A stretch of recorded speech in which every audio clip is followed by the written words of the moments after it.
All right, now we have another type here. In the previous lesson, we have already talked about one-to-one functions. We're looking at the types of functions. We've already dealt with one-to-one functions. This time we are going to look at the other types, which is many-to-one or onto function. Okay, so we are going to look at these two types of functions. Now in the first place, let's look at many-to-one functions. Now in the many-to-one functions, we are saying that this type of function is a function where we have several elements or inputs of the domain having what? Only one output of the codomain. So when you have so many elements of the domain corresponding to only one element in the codomain, then we say that that function is what? Many to one. Many to one. For instance, let's take this scenario. As I always use the classroom, in our previous lesson we looked at one to many when we're doing relations. I use the teacher and the students as an example. So when the teacher delivers a message, or when the teacher teaches the students, once it is coming from one person who is the teacher to many students, then we say it is one to many relation. But in that case, in our case, we are doing the reciprocal, the reverse. This time, the teacher is not feeding the students. It's rather the students who are feeding the teacher. So it's like a teacher asks questions and students give answers. So when the teacher asks questions, it is one to many. But as soon as the student also give what feedback to the teacher, it becomes many to one. So that is one example. All right. So all that we are saying is, if I have this function, let's say we have set x, I have my a, b, c, and I have another set y where I have let me say I have m, p, just two elements, and this is my arrow function, a function of what called f. Good. So once we say that many to one, then we can say that we can have a corresponding to p. All right. B can also correspond to the same p. We can also have c corresponding to what? The same p. At the same time, we can have c corresponding to m. We have b also corresponding to what? M. A can also be corresponding to m. So once you realize that many elements of the domain corresponding to only one element, then we classify such type of function as what? Many to one function. All right.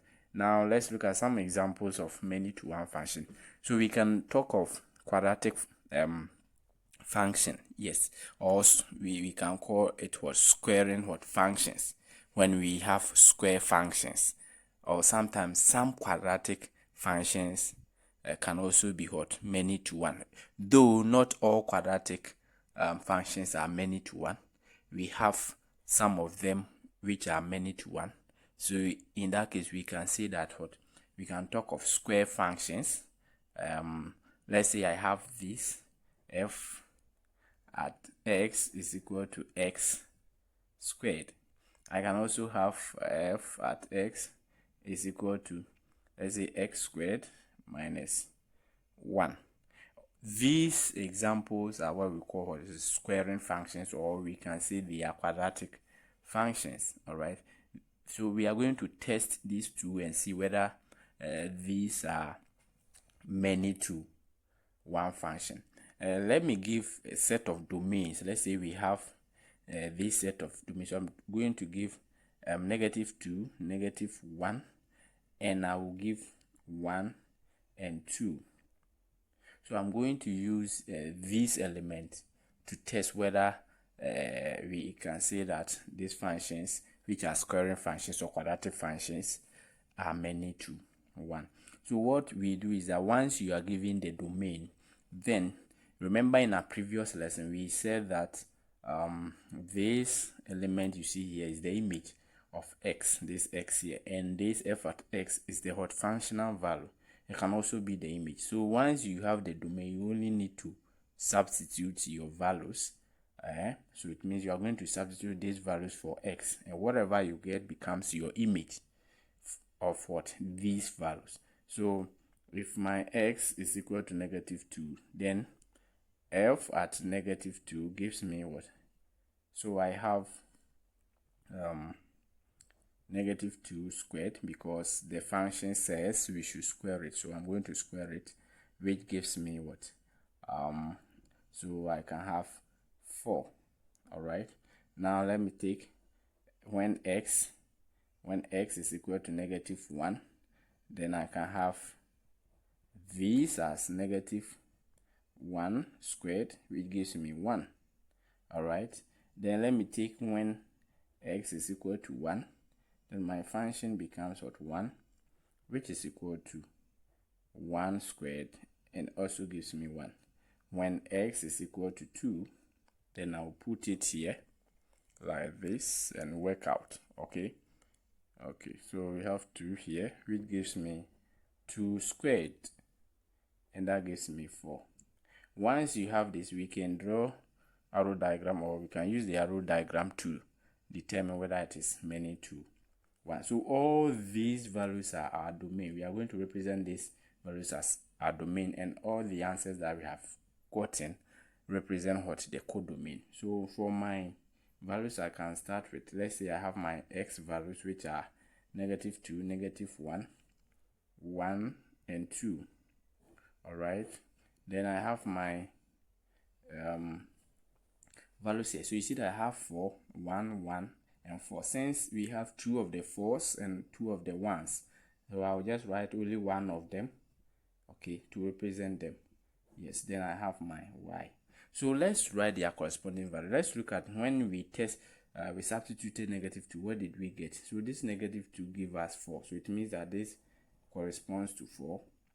And then when we tested what? -1, what did we get? We got 1. So it means this one corresponds to this. What about when we tested 1? 1 also give us 1. And when we tested 2, we got what? 4. Have you seen that?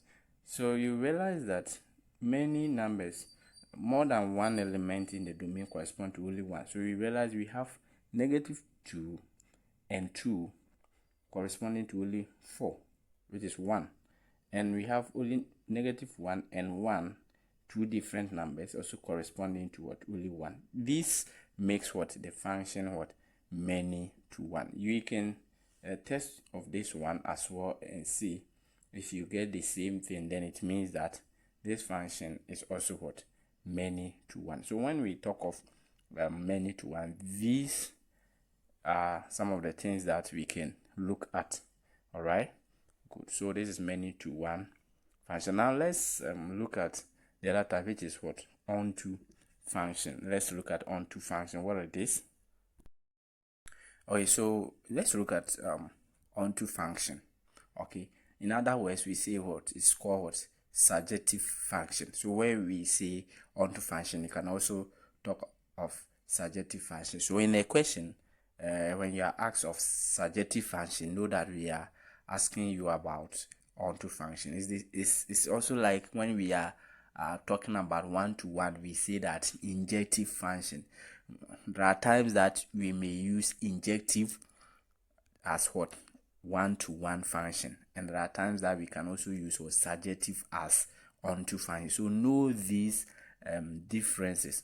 All right, good. So what is onto function or surjective function? When we say a function is surjective or onto, then we are saying that the range of that function is the same as the entire codomain. So when we, in our previous lesson, we've already talked about what range of a function is. We know what it is.